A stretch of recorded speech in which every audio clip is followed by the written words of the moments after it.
नमस्कार, अपना उत्तराखंड में आप सभी का स्वागत है। मैं हूं नीलू। करते हैं खबरों की शुरुआत। तो शिक्षक संघ की मांग को लेकर शिक्षा मंत्री अरविंद पांडे ने आज मीटिंग ली है, जिसमें शिक्षकों की मांगों समेत 26 बिंदुओं पर चर्चा की गई है।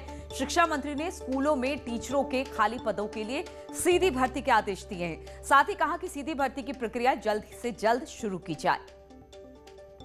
बातचीत करने के लिए भारती सकलानी हमारे साथ जुड़ी हुई हैं। भारतीय शिक्षा मंत्री की आज जो ये बैठक हो रही है, कितनी महत्वपूर्ण और कौन कौन से ऐसे बिंदु हैं जिस पर आज इस बैठक में चर्चा हो रही है?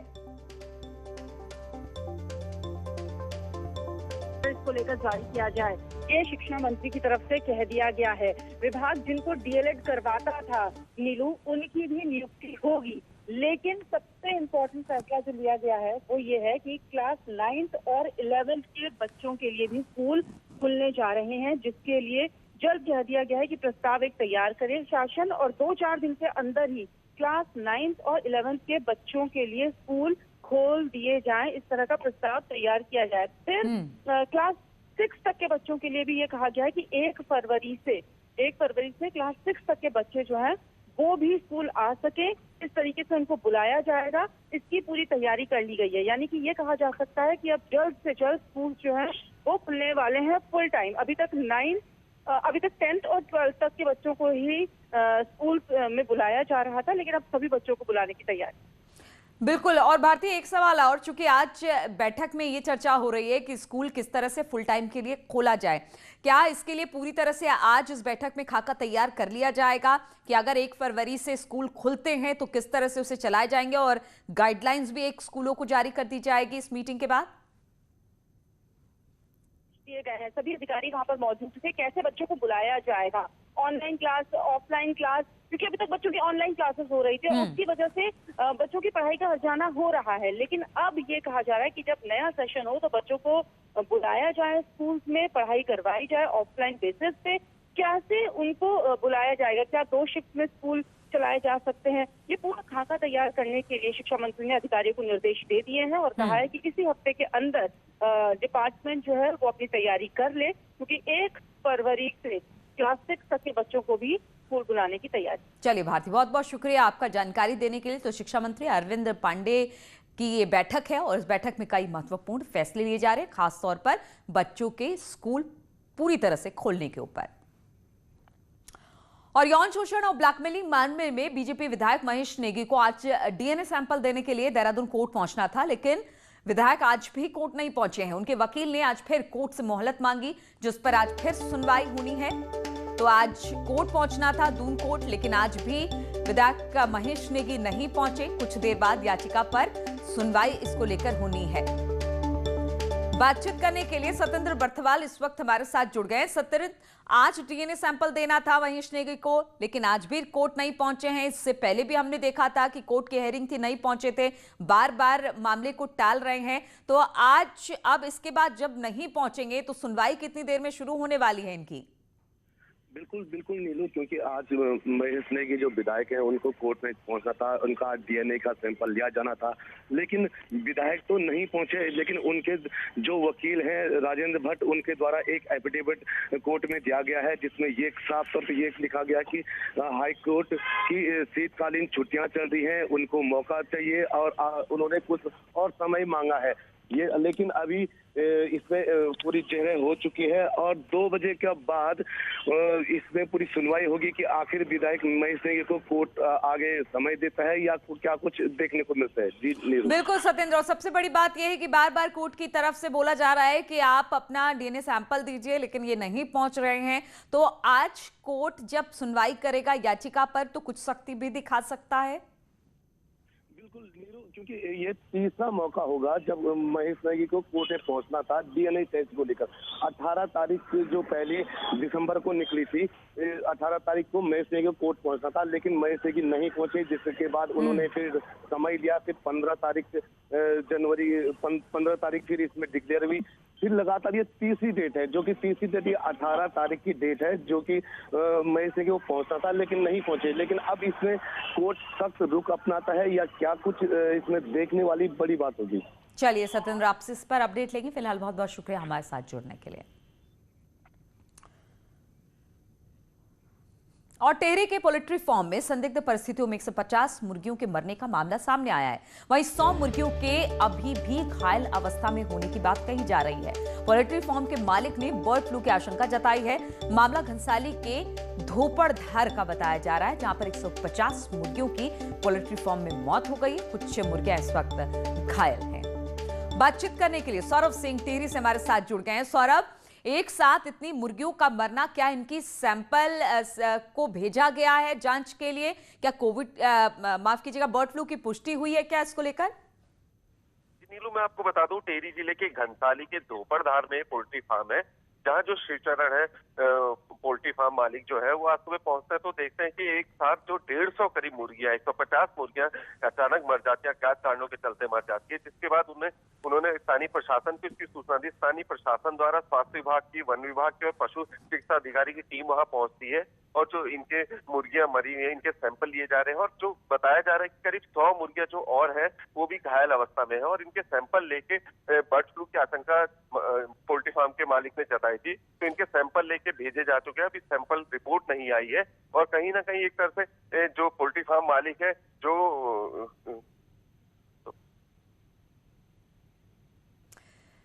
क्या सौरभ, अब जिस तरह से सैंपल ले लिए गए हैं, जांच के लिए भेज दिए गए हैं, बताया जा रहा है कि बर्ड फ्लू की आशंका है, इसको लेकर किसी तरह के कुछ सेफ्टी मेजर्स भी अपनाने को कहा गया है पोल्ट्री फार्म और उसके आसपास के लोगों के लिए?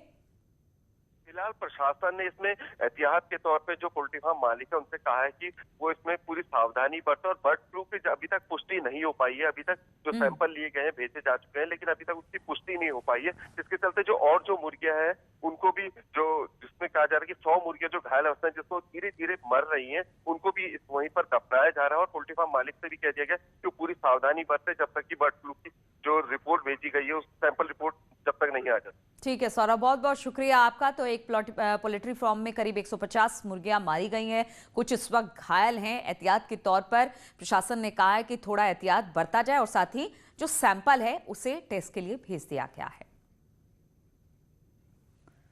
और उत्तराखंड में कुल 34 सेंटर्स पर कोरोना का वैक्सीनेशन कार्यक्रम चल रहा है। शनिवार को वैक्सीनेशन की शुरुआत हुई थी और अब हफ्ते में 4 दिन यानी कि सोमवार, मंगलवार, गुरुवार और शुक्रवार को वैक्सीनेशन होगा। उत्तराखंड को पहले राउंड में करीब 1,13,000 वैक्सीन मिली है, जिसमें 50,000 हेल्थ वर्कर्स को वैक्सीन लगाई गई थी। सभी 34 सेंटर्स पर रोजाना 100 हेल्थ वर्करों को वैक्सीन लगाई जा रही है। वहीं दून हॉस्पिटल की बात की जाए तो 4-5 केसेस ऐसे आए हैं जहां पर वैक्सीन के बाद हल्का सा बुखार आया है, लेकिन बाद में वो फिट हो गए। होता है तो उस वैक्सीनेशन का जो नॉर्मल रिस्पांस है, जैसे कि साइट ऑफ इंजेक्शन में हल्का सा दर्द होना या उसके बाद माइल्ड फीवर आ जाना, ये तो नॉर्मल वैक्सीनेशन में भी होता है। ऐसी शिकायतें हमको 4-5 लोगों से मिली हैं, जिसमें 1-2 हमारे डॉक्टर्स भी हैं। और आफ्टर टेकिंग पैरासीटामॉल, एक जो क्रोसिन या पैरासीटामॉल की गोली लेने के बाद वो सबसाइड कर दिया है, कोई दिक्कत नहीं है। मेरे नोडल ऑफिसर्स को लगा था, आज वो ड्यूटी पे है। ऐसी हमारे पास कोई भी वैक्सीन के बाद सीरियसनेस या सीरियस कंडीशन या किसी को हॉस्पिटलाइजेशन की कोई सूचना नहीं है। और कोविड वैक्सीनेशन के प्रथम चरण के दूसरे दिन वैक्सीनेशन को लेकर हेल्थ वर्कर्सों में खासा उत्साह देखने को मिला। नई टिहरी जिला अस्पताल, बौराड़ी और नरेंद्रनगर अस्पताल में वैक्सीनेशन लगातार जारी है और दूसरे दिन 100 हेल्थ वर्करों को वैक्सीन लगाई जा रही है और उसके बाद 30 मिनट के ऑब्जर्वेशन में उनको रखा भी जा रहा है। सीएमएस का कहना है कि अभी तक किसी भी हेल्थ वर्कर में किसी तरह का कोई रिएक्शन देखने को नहीं मिला है, कोई परेशानी नहीं हुई है। वैक्सीन हफ्ते में मंगलवार, इसके अलावा बृहस्पतिवार और शुक्रवार 4 दिन लगाई जाएगी।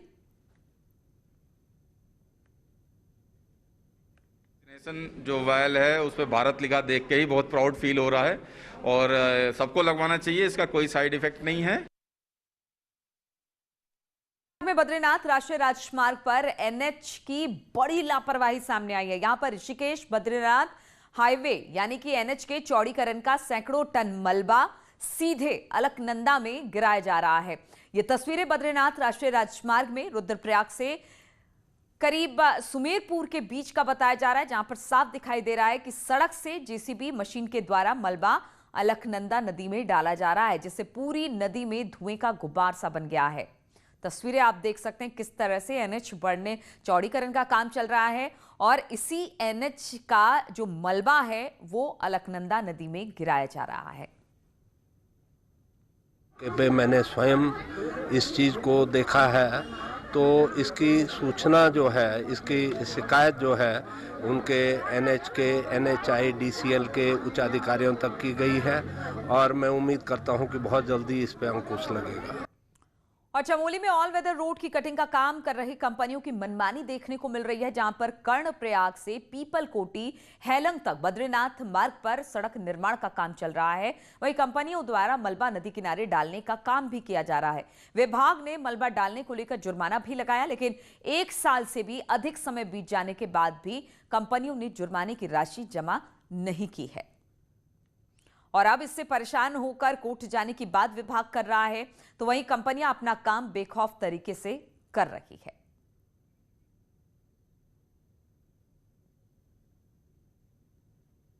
इनका जो चारधाम परियोजना के तहत जो है इनका रोड निर्माण का कार्य किया जा रहा था, उसमें जो उन्होंने लापरवाहियां बरती, कई जगह उन्होंने मक वगैरह गिराए, कई बार जो है उन्होंने बिना लैंड ट्रांसफर के भी कटिंग कर दी।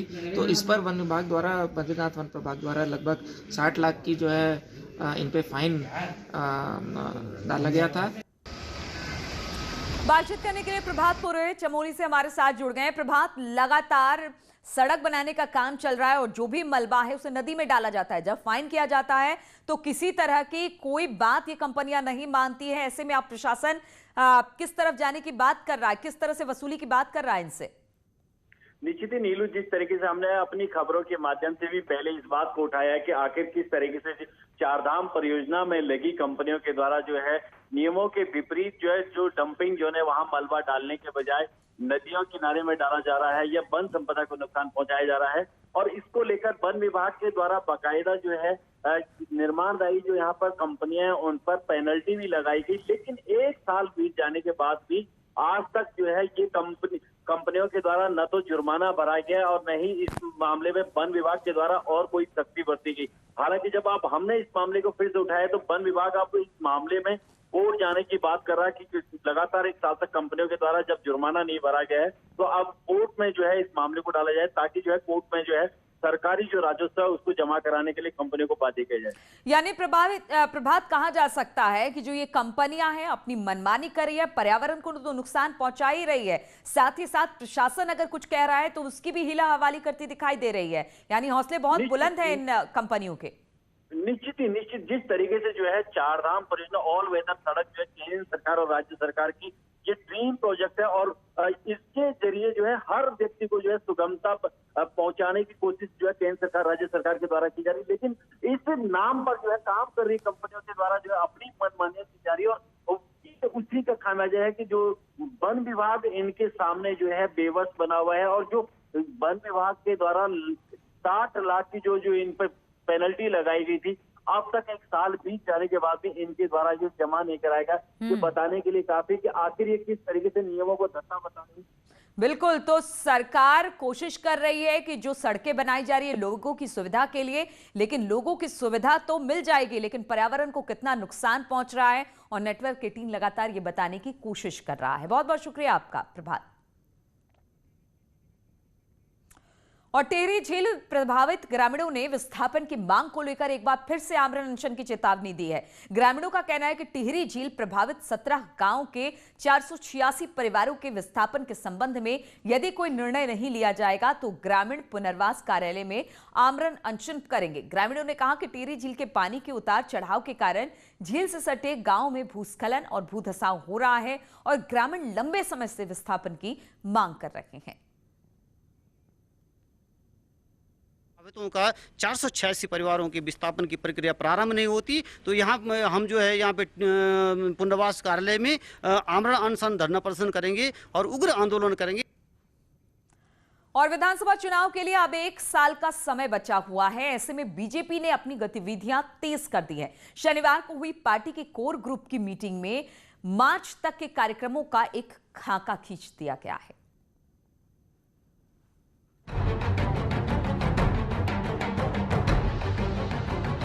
बीजेपी सरकार को 18 मार्च को 4 साल पूरे होने जा रहे हैं और जल्द ही सल्ट विधानसभा का उपचुनाव भी होगा और फिर चंद महीनों में विधानसभा चुनाव का बिगुल भी बच जाएगा। इसके लिए बीजेपी अब प्लान तरीके से सरकार और संगठन के कामकाज को आगे ले जाना चाहती है। शनिवार को हुई पार्टी रणनीतिकारों की मीटिंग में इसके लिए राज्यसभा सांसद नरेश बंसल की अध्यक्षता में कमेटी बना दी गई। 22 जनवरी को इस कमेटी की पहली मीटिंग होगी। कमेटी अपना प्रस्ताव 19 से 21 फरवरी तक आयोजित होने वाले चिंतन शिविर में रखेगी, जिसमें सर्वसम्मति के बाद फाइनल मुहर लगा दी जाएगी। चिंतन बैठक के संबंध में जो विषय तय करना है उसमें नरेश बंसल जी रहेंगे और उसमें महामंत्री कुलदीप जी रहेंगे, महामंत्री भट्ट जी रहेंगे, अजय जी रहेंगे, धन सिंह जी रहेंगे। ये भी तय हुआ है कि ये सब चिंतन बैठक का जो एजेंडा है उसको तय करेंगे उस दिन। 18 मार्च से पहले सरकार फरवरी और मार्च में 50,000 किसानों और 1,000 महिला स्वयं सहायता समूह को एक साथ ब्याज मुक्त लोन देने जा रही है। इससे पहले पार्टी 27 जनवरी को सल्ट में दिवंगत विधायक सुरेंद्र सिंह जीना की याद में एक बड़ी श्रद्धांजलि सभा आयोजित करेगी। सभा के बहाने एक तरह से सल्ट विधानसभा उपचुनाव का बिगुल फूंका जाएगा।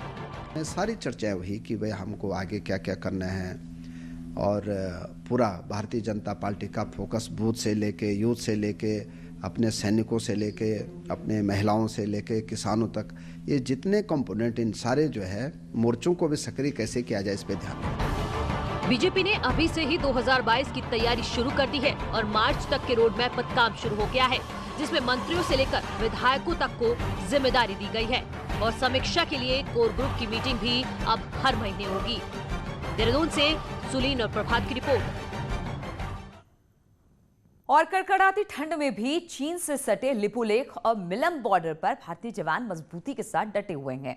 भारत चीन युद्ध के बाद इस बार ये पहला मौका है जब 18,000 फीट की ऊंचाई पर भारतीय सुरक्षा तंत्र भारी स्नोफॉल के बीच चप्पे चप्पे पर ड्रैगन पर निगाह जमाए हुए है।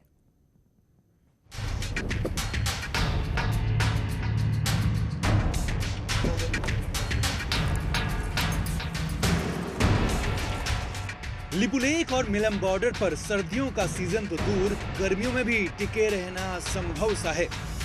भारी बर्फबारी के बीच सीना चीरती बर्फीली हवाएं किसी के भी हौसले को पस्त कर देती हैं। लेकिन भारतीय सुरक्षा जवान इस बार जाड़ों में भी इन इलाकों में मजबूती के साथ तैनात हैं।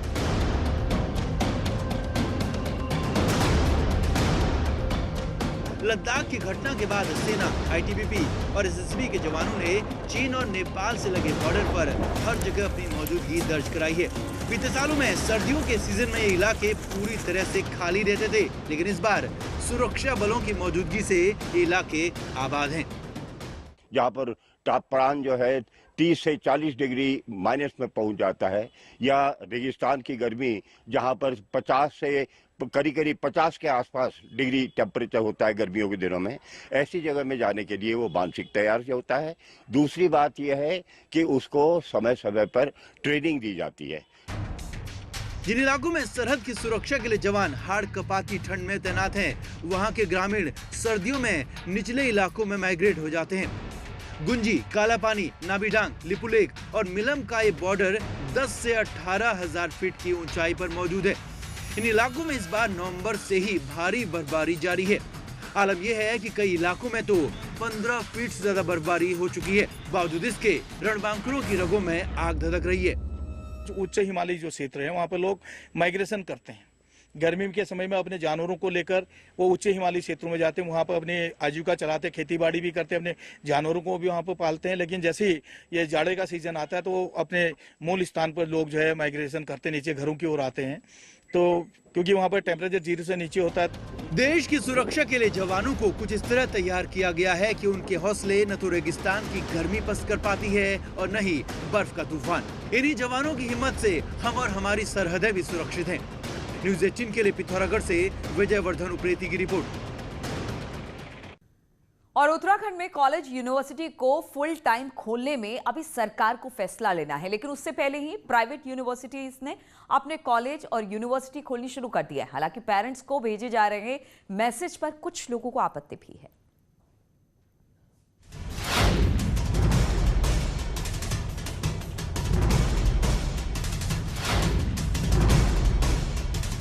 हायर एजुकेशन में भविष्य को देखते हुए कॉलेज और यूनिवर्सिटी खोलने पर सरकार अब भी फैसला नहीं ले पाई है। लेकिन उत्तराखंड की प्राइवेट यूनिवर्सिटी ने सरकार के एसओपी के मुताबिक अपनी यूनिवर्सिटी खोलने का फैसला लिया है। इसके लिए पेरेंट्स को व्हाट्सएप, मेल पर मैसेज भेजकर बच्चों को कॉलेज भेजने के लिए परमिशन मांगी जा रही है। उत्तराखंड गवर्नमेंट की तरफ से हायर एजुकेशन डिपार्टमेंट से ये इंस्ट्रक्शंस आई हैं कि जो भी यूनिवर्सिटीज़ अपनी इंस्टीट्यूशन को खोलना चाहते हैं वो लोग खोल सकते हैं, और उसमें जो भारत सरकार के जो डिफरेंट दिशा निर्देश हैं उनको फॉलो करना होगा। पहले पेरेंट्स से हमने वो मांगी थी कि आप क्या भेजना चाहेंगे, तो जिन जिन पेरेंट्स ने अपने बच्चों को भेजने के लिए हाँ बोला है उन बच्चों को हमने अपने यहाँ लेना शुरू कर दिया है। वहीं उच्च शिक्षा मंत्री का कहना है कि 2 फरवरी से पूरे कॉलेज यूनिवर्सिटी फुल टाइम खुलेंगे, लेकिन प्राइवेट यूनिवर्सिटी को कहा गया है कि अपनी परिस्थितियों को देखते हुए कॉलेज खोलने पर फैसला वो खुद ले सकते हैं। 2 फरवरी तक हमारी शीतकालीन छुट्टियां हैं सरकारी कॉलेजों की, फिर 2 फरवरी से हम सबके लिए खोलने वाले हैं। लेकिन जितने हमारे प्राइवेट विश्वविद्यालय हैं हमने उनको एसओपी जारी की है कि क्योंकि बच्चों को कई दिक्कतें आ रही प्रैक्टिकल की, तो हमने उनको कहा कि जब आपकी इच्छा होगी आप कॉलेज खोल लीजिए, और जो एसओपी भारत सरकार की है, राज्य सरकार की, उसका अक्षर से पालन उनको करना पड़ेगा। अब पढ़ाई का हर्जाना तो बच्चों को वैसे ही हो गया है। ऐसे में इसी हफ्ते से प्राइवेट कॉलेज यूनिवर्सिटी तो अपनी क्लास संचालित करेंगे, लेकिन सरकारी यूनिवर्सिटी कॉलेज में फुल टाइम पढ़ाई के लिए सरकारी आदेश का इंतजार कर रहे हैं। न्यूज़ 18 के लिए देहरादून से भारती सकलानी की रिपोर्ट। और 11 पीठों में से एक शक्तिपीठ टनकपुर पूर्णागिरी में होली के बाद लगने वाले मेले की तैयारियों में प्रशासन जुट गया है। मेला मजिस्ट्रेट हिमांशु के मुताबिक 2020 में कोरोना काल के चलते 3 महीने चलने वाले पूर्णागिरी मेले को निरस्त करना पड़ा था। इस पूर्णागिरी मेले को लेकर मंदिर समिति की बैठक में 3 माह की जगह 1 माह का पूर्णागिरी मेला तय हुआ है, जो 29 मार्च से 29 अप्रैल तक माता पूर्णागिरी का ये मेला चलेगा, जिसको लेकर प्रशासन की सभी तैयारियां पूरी कर ली गई हैं। इस बार कोविड-19 को देखते हुए माता पूर्णागिरी मेले को 1 महीने तक के लिए सीमित किया जाएगा, तो उसके पश्चात हमारी तैयारियां इसमें शुरू हो गई हैं। मंदिर समिति के साथ हमारी बैठक हुई है, जिसके बाद अभी तक टेंटेटिवली ये तय किया गया है कि 29 मार्च से 29 अप्रैल तक हम मेले को चलाएंगे। उसके पश्चात जो भी प्रक्रिया रहेगी वो जिलाधिकारी महोदय के निर्देशन में जो भी होगा उसको हम देखेंगे। और रुद्रपुर में आज सुबह अयोध्या में राम मंदिर के निर्माण को लेकर बीजेपी और हिंदू संगठनों ने एक बाइक रैली निकाली और इस दौरान सड़कों पर जय श्री राम के नारे गूंजते रहे। बाइक रैली का मकसद अयोध्या में बन रहे राम मंदिर के लिए लोगों को दान देने के लिए जागरूक करना था। आपको बता दें कि अयोध्या के राम मंदिर निर्माण के लिए वीएचपी, बीजेपी सहित कई हिंदू संगठन देश भर में समर्पण निधि अभियान चला रही है। समग्र समाज की वजह से वो कामयाब होने जा रहा। भगवान राम का भव्य मंदिर जिसकी शिराएं एकदम तैयार हो गई हैं और समग्र हिंदू समाज अयोध्या में कार सेवा करने को बिल्कुल तैयार बैठा है। आदेश का इंतजार है, जब आदेश होगा सब लोग जाएंगे और घर घर से हम लोग कम से कम एक गरीब आदमी से 10 रुपए निवेदन करेंगे, हाथ जोड़ेंगे विनम्रता पूर्वक, और जितनी जिसकी सामर्थ्य वो देगा। और विजय दिवस पर दिल्ली के वॉर मेमोरियल से देश भर की यात्रा पर निकली स्वर्णिम विजय मशाल कोटद्वार पहुंची। इस दौरान सेना के गबर सिंह कैंप में विजय मशाल यात्रा का स्वागत करते हुए लोगों ने शहीदों को श्रद्धांजलि दी। वहीं मालवीय उद्यान में कैबिनेट मंत्री हरक सिंह रावत ने शहीदों को श्रद्धांजलि देते हुए स्वर्णिम विजय मशाल यात्रा को गढ़वाल रेजिमेंट के हेडक्वार्टर के लिए रवाना किया गया।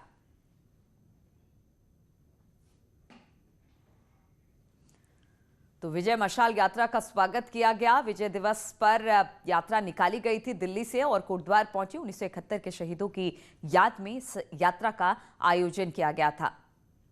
जब ये मशाल वहां पर पहुंची तो हरक सिंह रावत ने इस पर श्रद्धासुमन अर्पित किए और श्रद्धांजलि दी। 1971 के शहीदों की याद में दिल्ली से ये यात्रा निकाली गई है।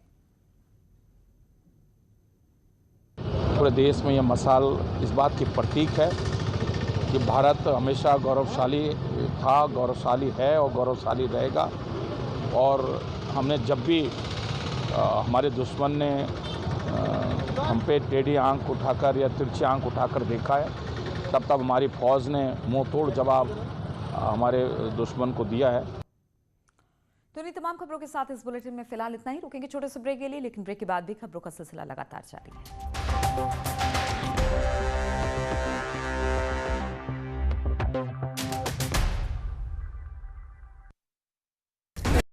निकालना चाहते हैं कुछ लोग, सवाल बड़ा हो जाता है। मुद्दा